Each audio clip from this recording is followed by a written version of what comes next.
quick meal namin po ngayon kasi nag-grocery po kami. So, ano po, ayan. Gumawa po ako ng avocado salad.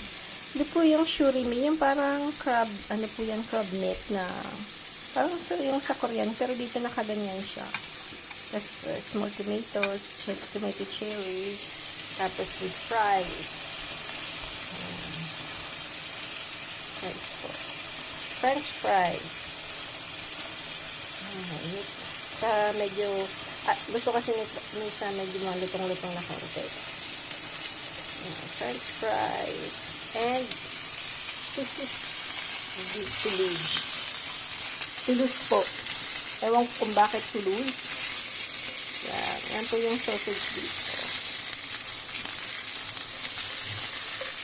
Happy eating po!